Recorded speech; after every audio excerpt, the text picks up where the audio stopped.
Una breve historia de la larga vida de las plantas. Ángeles Berry y Alejandro Sequeira. Página 40. Un mundo con plantas que convivieron con los dinosaurios y algunas se extinguieron como ellos. Si pudiésemos transportarnos al momento después de la gran crisis pérmica, ¿qué plantas fueron las que comenzaron a expandirse y ocupar los nichos que quedaron vacíos? Pues bien, para responder esa pregunta, solo podemos viajar en la única cápsula del tiempo que tenemos por ahora, que es la paleontología. Entonces, si tenemos suerte y encontramos restos fósiles, es posible asomarse a la realidad de ese pasado profundo. Antes de seguir adelante, es preciso aclarar que, dado el gran cambio que se observa en los registros fósiles después de la extinción, los paleontólogos hemos definido ese momento como el fin de la era paleozoica y el comienzo de la era mesozoica. Es un límite de tiempo arbitrario, pero que necesita definirse. De todas formas, podemos adelantarnos antes de llegar y averiguar qué han reportado hasta ahora otros viajeros paleontólogos, para hacernos una idea de qué tipo de plantas se podrían encontrar después del desastre. Ya se mencionó anteriormente que aquellos gigantes parientes de los helechos se habían extinguido un poco antes, es decir, al final del Carbonífero. Por su parte, los helechos propiamente dichos y gimnospermas, el grupo de plantas que engloba los pinos, cipreses, ginkgos, cicas, etc., parecen haber sobrevivido al caos. También hay que tener en cuenta la situación climática en que estaba la Tierra, es decir, en los primeros momentos en la era mesozoica, el grupo que comenzó a diversificarse fue fundamentalmente el de las gimnospermas. Estas plantas son más evolucionadas y más adaptadas a la tierra firme. Una de las principales novedades evolutivas que tuvo mucha importancia en un clima más árido fue la presencia de la semilla.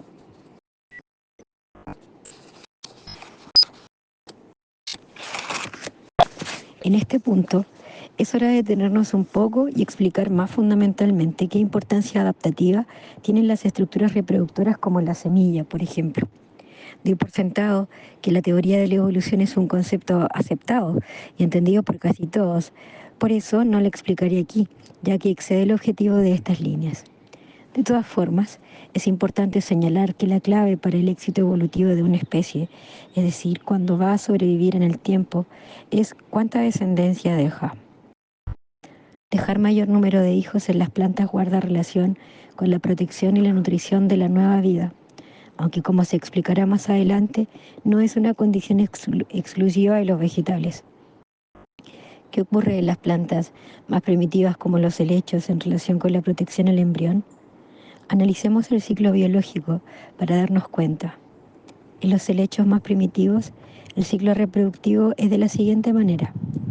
Las esporas, esos puntitos que en muchas de estas plantas están en vez de la hoja, son los elementos reproductivos que se dispersan, germinan y dan lugar a una especie de pequeña plantita llamada prótalo, donde se forman unas estructuras que producirán los gametos o células sexuales. Al unirse formarán el nuevo ser. Como queda claro, la fecundación y los gametos se forman en condiciones un poco difíciles, ya que están separados de la planta madre. Y si bien el prótalo puede generar el alimento necesario para que se formen todas las estructuras que permitirán la fecundación, enseguida desaparece y deja a la planta hija bastante desprotegida. En cambio, la novedad que presentan las gimnospermas, como se dijo más arriba, es la presencia de la semilla. La semilla es básicamente una pequeña cápsula donde se encuentra el embrión, a la espera de que las condiciones sean las óptimas para dar origen a la planta hija. En una simple semillita se pueden ver los pasos evolutivos de millones de años que le dieron origen, y además podemos apreciar todo su significado. Cuando se hace germinar una semilla, parece hasta trivial que brote y que dé origen a una nueva planta, pero si se piensa detenidamente, se trata de una estructura increíble. Contiene un embrión que se formó en la planta madre, primera ventaja. Además, tiene varias capas de protección de tal forma que cuando se disperse, estará protegido de la desecación y otros factores adversos. Segunda ventaja. Por último, lleva también cierta reserva alimenticia. Tercera ventaja. De esta forma, cuando la semilla con el embrión sea dispersada lejos de la planta de origen, tendrá más posibilidades de sobrevivir. En conclusión, las novedades evolutivas que fueron apareciendo en relación con la progenie posibilitaron que las plantas que las tenían estuvieran mejor adaptadas y por lo tanto se expandieron mucho. Los procesos que se mencionaron más arriba, relacionados con la evolución de las plantas, son los mismos que se pueden observar en la evolución del grupo al que pertenecemos los humanos, es decir, los vertebrados. En estos animales también se seleccionaron favorablemente los mecanismos que impliquen la protección de la progenie. Los peces ponen huevos en el agua.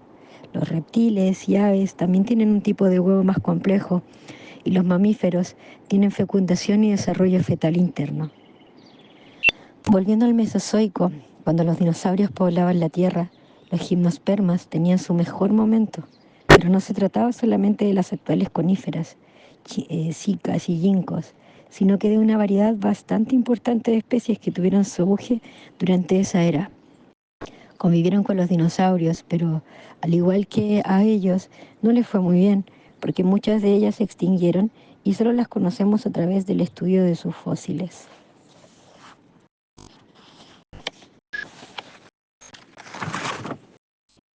Primera pista de aterrizaje.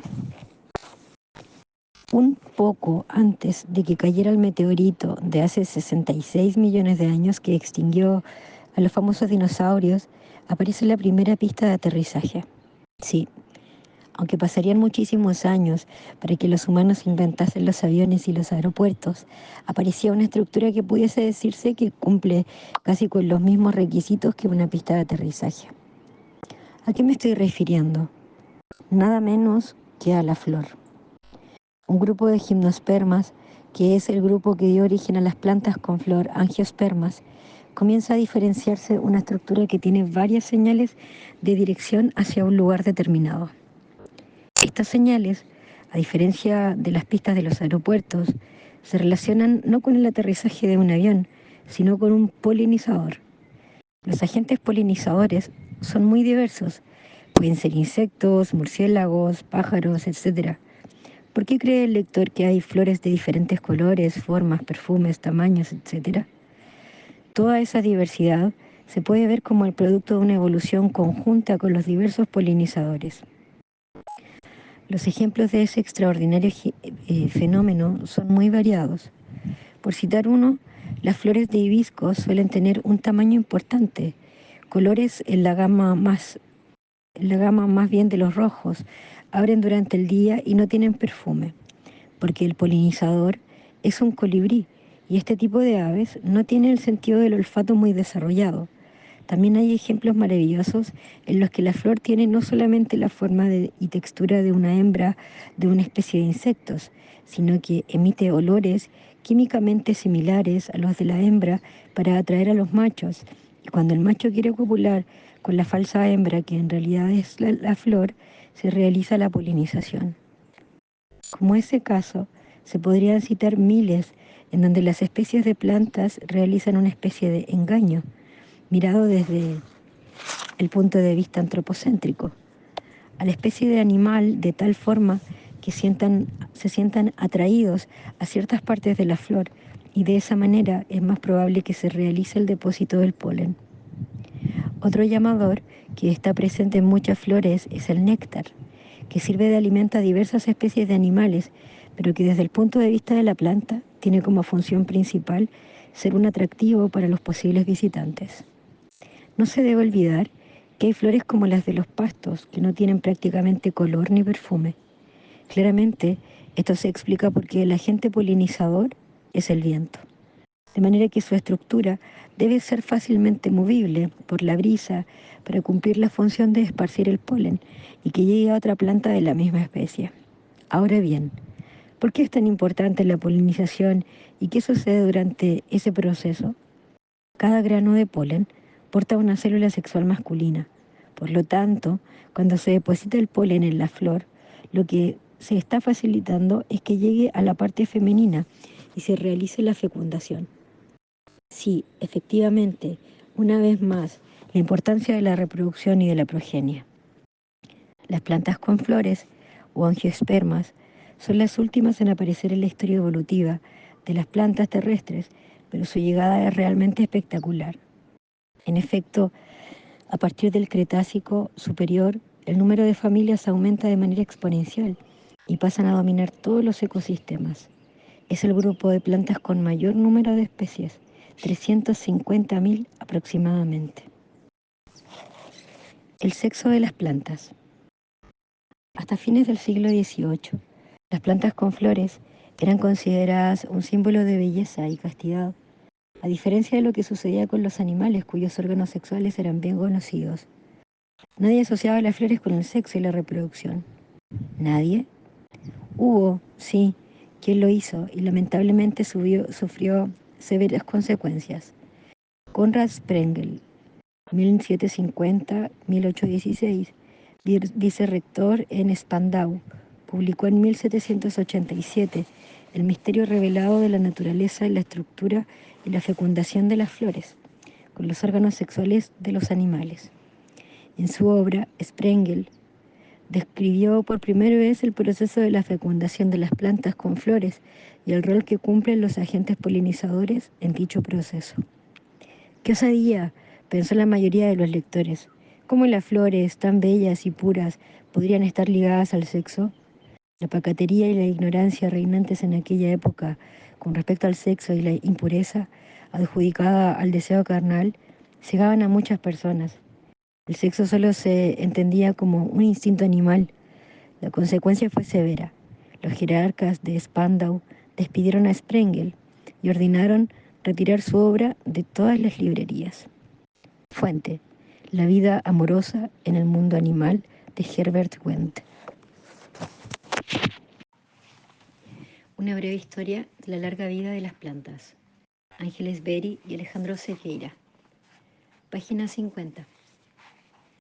Ha de morir la flor para que el fruto no nazca.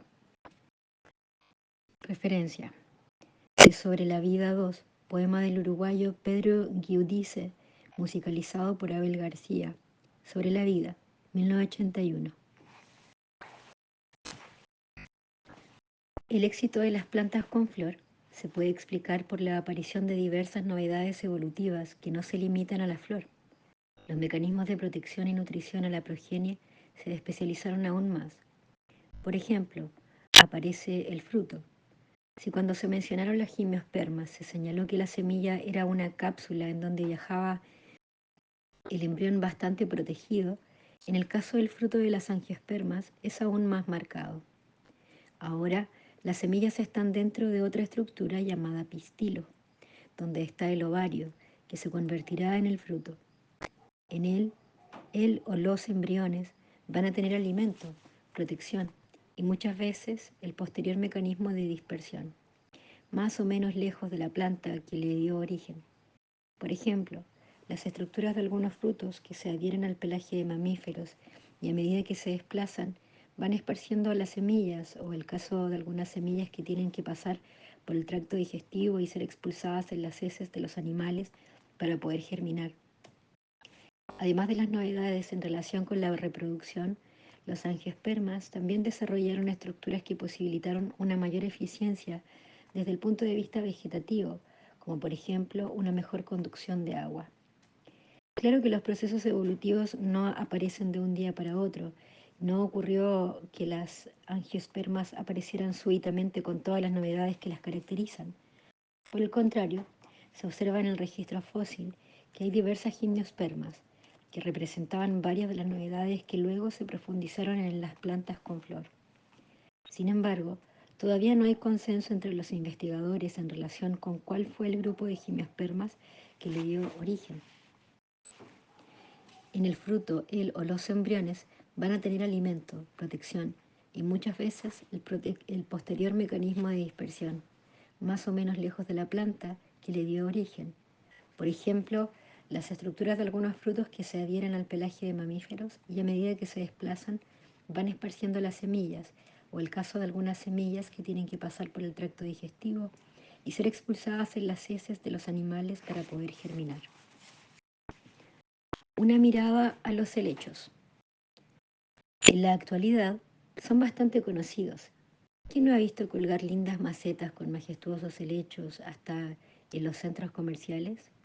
En casi todos los jardines hay algún que otro helechito por ahí, aunque generalmente se asocian a ambientes húmedos y cálidos, también los hay adaptados a condiciones más áridas. Son el segundo grupo de plantas terrestres con mayor número de especies, aproximadamente 15.000. Después de las angiospermas, que son las más diversas, alrededor de 352.000. Por lo tanto, es interesante observar cómo fue su historia. Como ya se mencionó, conforman un grupo primitivo dentro de las plantas terrestres y quizás hayan aparecido antes que las plantas con semilla. Sin dudas, antes que las angiospermas, y probablemente fue el grupo que dio origen a las propias gimnospermas. Incluyen también formas que normalmente no asociamos con los helechos, como es el grupo de los actualmente llamados colas de caballo o Equisetum sp. En el Paleozoico tuvieron una gran importancia como integrantes de las floras, y en la crisis de finales del Pérmico sufrieron un poco, pero se recuperaron bastante rápido. Durante el Mesozoico, pero sobre todo a partir del momento en que aparecen las angiospermas, a los helechos les va muy bien.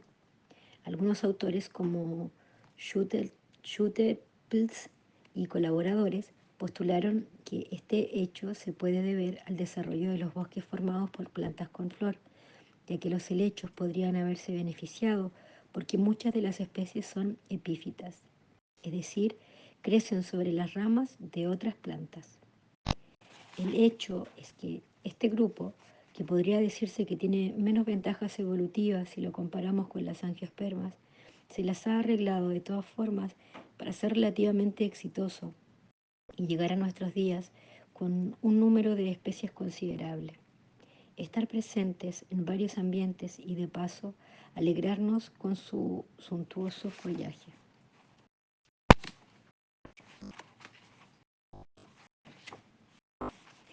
Un mensaje en una botella. Considero que una mirada hacia las plantas con la visión evolutiva permite primeramente conocer y por tanto valorar mucho más a estos organismos. Quizás cuando observamos una flor, una hoja, un tronco, una semilla, ya no los vemos solamente como estructuras que pueden ser hermosas estéticamente o algo que parece casi sin vida. Por el contrario, su hermosura se verá incrementada por saber que son el producto de numerosos y maravillosos procesos que se dieron en millones de años. En ese sentido, también con esta nueva visión, se podría valorar y respetar mucho más la diversidad de especies vegetales con las que cohabitamos en el planeta y a las que debemos nuestra propia vida. En cuanto a la enseñanza de la botánica en general, considero que la forma en que se enseña todo lo relacionado con la biología vegetal tiene un papel importantísimo en la construcción de los conceptos en relación con el mundo vegetal. Es muy común que la enseñanza de estos temas se limite a nombrar las diferentes partes de las plantas o que se traten de temas como la fotosíntesis o la germinación de semillas desligados del contexto evolutivo. No es lo mismo dar nombre a las partes que forman una flor que mostrarla como una estructura producto de procesos complejos que tienen relación con la coevolución de los polinizadores. Y de esta forma, quizás los alumnos no se queden con la idea de que estudiar las plantas solamente significa memorizar muchos nombres, que se olvidarán rápidamente, sino con la admiración de los extraordinarios procesos que ocurren en la naturaleza, incluidas las plantas. Más en general, podríamos preguntarnos cuáles serían las principales lecciones que vienen de pensar que el presente que estamos viviendo es consecuencia de los procesos evolutivos que tuvieron lugar en el pasado profundo. Lo primero a considerar es que los procesos que dieron origen a las formas de plantas que habitan la Tierra son de una dimensión inabarcable para el ser humano, que tiene una noción del tiempo tan corto que se le hace imposible imaginar cuánto realmente es, por ejemplo, 1.000.000 de años. Y si pensamos que las plantas con flora aparecieron hace aproximadamente 140 millones de años, solamente podemos maravillarnos ante lo inentendible. La paleontología nos brinda una herramienta para asomarnos a ese pasado del que no fuimos testigos, como decía Simpson, importante paleontólogo estadounidense. Nos permite revivir a esas maravillosas plantas que se nos regalan como tesoros del pasado. Uno de los mensajes más importantes que nos brinda observar el planeta, incluso la visión del pasado, es que los humanos habitamos la Tierra hace relativamente poco y deberíamos llamarnos a una conciencia de respeto y humildad ante los demás seres vivos, y en especial a estas alienígenas que la han poblado mucho antes que nosotros. Esa relación con las plantas es tal que algunos autores, como Harari en su libro Homo Deus, proponen que ha existido una verdadera coevolución con la civilización a partir del momento en que apareció la agricultura, aunque muchas veces parece que los humanos ignoramos esa realidad. Finalmente, mi intención al escribir estas líneas, como dije al principio, fue ofrecer otra forma de ver y valorar las plantas. Por lo tanto, tengo la esperanza de que este mensaje en la botella, tirado al mar, en realidad pueda ser una semilla que llegue a una playa fértil y dé lugar a un hermoso árbol que crecerá y dará muchos frutos, tanto de pensamientos como de sentimientos nuevos.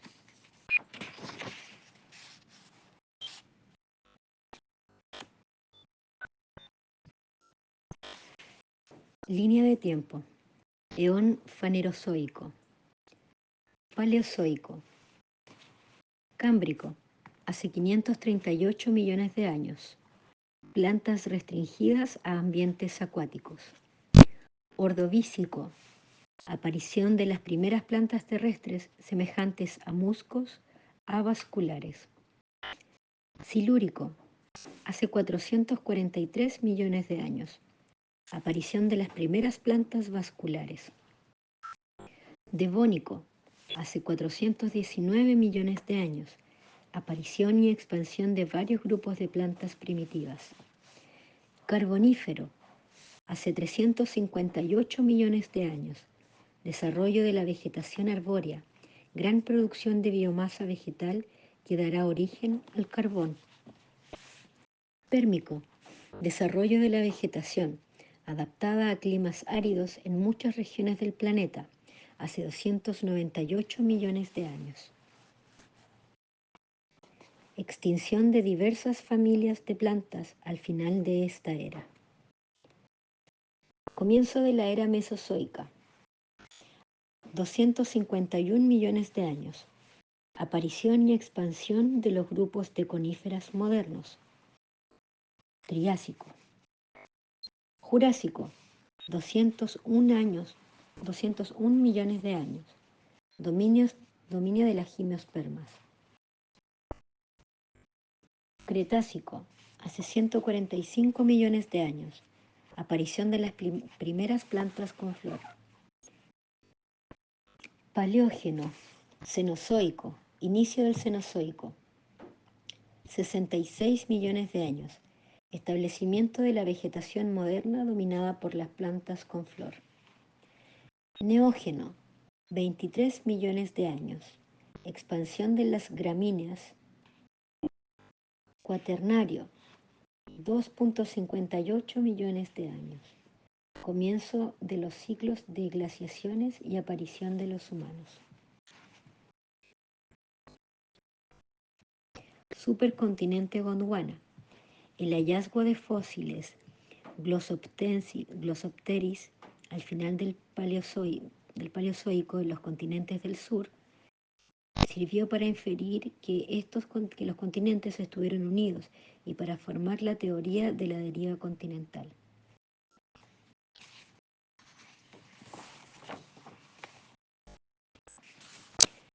Ha de morir la flor para que el fruto nazca, y es a la muerte de éste que la semilla arraiga, presta siempre a entregarse a una muerte temprana para que el brote crezca, eche tronco, críe ramas y germine en las flores que han de morir mañana. No le escribo a la muerte, aunque parezca. Es falsa la creencia de que la muerte mata. La que mata es la vida a la muerte y avanza.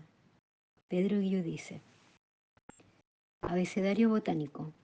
Alejandro Sequeira. A. Árbol. Los árboles son plantas con tronco, o sea, con tallo leñoso formado por madera. El tronco suele ser alto y elevar el follaje en busca del sol. Cuanto más altas estén las hojas, menos tendrá la planta que competir por la luz. En los bosques tropicales, en donde viven muchas especies en un mismo lugar, se puede observar que cada especie ha evolucionado con diferentes estrategias para aprovechar las mejores condiciones según su altura. En la parte superior, las copas de los árboles más altos forman un dosel que constituye un ecosistema particular. En la selva amazónica sobresalen del dosel las altísimas nueces del Brasil, Bertholletia excelsa, que pueden superar los 50 metros de altura. Un arboreto o arboretum es una colección de árboles vivos, una plantación de árboles destinada a fines científicos. En Uruguay, los más destacados son los que se encuentran en el Jardín Botánico, Profesor Atilio Lombardo en Montevideo y en el Parque Lusic en Maldonado. En casi todas las culturas existe un árbol como símbolo de vida, sabiduría o inmortalidad. Y en algunas muy antiguas se narra el inicio de la vida en torno a la figura de un árbol, o se cree en dioses y criaturas que protegen árboles y bosques. Yggdrasil era en la mitología germana un fresno gigante que conectaba los distintos reinos de la naturaleza. Entre sus tres raíces se encontraban el reino de los muertos, Niflheimr, la tierra de los gigantes y el lugar que habitaban los dueños del destino. Más arriba vivían los mortales y más allá de la copa estaba la casa de los dioses. El primer nombre, Askr, y la primera mujer, Embla, fueron creados por los dioses a partir de dos troncos. Los mocovíes, indígenas del Chaco argentino, hablan de un árbol muy alto llamado Naliadigua, por cuyas ramas trepaban las almas de los muertos para subir al cielo. Una trenza de hierba sagrada, saber indígena, conocimiento científico y las enseñanzas de las plantas. Capitán Swing 2021. Robin Wall Kimmerer, 1953. Licenciada en botánica y escritora estadounidense, descendiente de la tribu Potawatomi, relata el origen de la vida según cuentan los nativos de los Grandes Lagos. En la historia de la Tierra nace gracias a una mujer, la mujer celeste, que al caer del cielo toma frutos y semillas del árbol de la vida. Cobijada por gansos y otros animales, aterriza sobre la caparazón de una tortuga. Antes de caer por el agujero del mundo del cielo, se había agarrado al árbol de la vida que crecía allí y había traído consigo algunas de sus ramas, frutos y semillas de toda clase de plantas. Las repartió sobre la nueva tierra y cuidó de todas ellas hasta que el color de la tierra pasó de marrón a verde. La luz del sol manaba a través del agujero en el mundo del cielo y permitió que las semillas germinaran y crecieran. Por todas partes se extendieron hierbas, flores, árboles y plantas medicinales, y muchos animales, ahora que tenían abundante comida, vinieron a vivir a Isla Tortuga. Kimmerer dice sobre el relato: me gusta pensar que cuando Mujer Celeste dispersó sus semillas por Isla Tortuga, se disponía a sembrar sustento para el cuerpo y para la mente, para la emoción y para el espíritu. Nos ofreció maestros de los que aprender a vivir. Las especies vegetales pueden contarnos su historia. Ahora nos toca a nosotros aprender a escuchar. Daniel Granada, 1847-1929, explica en Supersticiones del Río de la Plata, Buenos Aires, Kraft, 1947. El tabaco de México, de las Antillas, de las regiones que baña el Orinoco, la coca del Perú, la hierba del Paraguay, fueron plantas mágicas o sagradas, cuyas virtudes enseñó la divinidad al sacerdote, para que de ellas embebiese cuando hubiere de consultarlas en el acto de ejercer su ministerio. La memoria de fuego. 1. Los nacimientos y el escritor periodista Eduardo Galeano, 1940-2015, cuenta sobre las creencias guaraníes. El Padre primero hizo nacer a la tierra de la punta de su vara y la cubrió de pelusa. En la pelusa se alzó el cedro, árbol sagrado del que fluye la palabra. Entonces el Padre primero dijo que quienes supieran escuchar el cedro, cofre de las palabras, conocerían el futuro asiento de sus fogones. Blanca Flor Herrero Morán, especialista en Historia del Arte en la Universidad de Salamanca, escribe en El Árbol de la Vida en las celebraciones populares, revista de folclore, número 383, 2014. El árbol de la vida es el Axis Mundi, el Omphalos o árbol del mundo, y representa el eje central cósmico que une el cielo, la tierra y el mundo subterráneo. Este árbol, por su condición vertical, permite comunicar el subterráneo por sus raíces, agua, la superficie terrestre por medio de su tronco y sus ramas, tierra, y las alturas, a través de la copa y las ramas superiores, aire. Esta comunicación o unión del cielo y la tierra permite el encuentro entre lo sagrado o divino y lo humano. Dicha concepción evoca el tiempo circular en un eterno retorno que alude a la fecundidad, el crecimiento, la regeneración, el renacimiento, la sabiduría, la longevidad y la inmortalidad. Algo similar plantea Stefano Mancuso, 1965, neurobiólogo vegetal, autor de varios libros como Sensibilidad e Inteligencia en el mundo vegetal y El futuro es vegetal. Las plantas son la base de la vida del hombre porque son la conexión entre el sol y la tierra. Friedrich Nietzsche, 1844 y 1900, poeta, músico y filólogo alemán, escribió: un árbol nos recuerda que para crecer hacia lo alto, hacia lo espiritual, lo abstracto, es necesario estar bien arraigado en la tierra, en lo concreto, en la materia.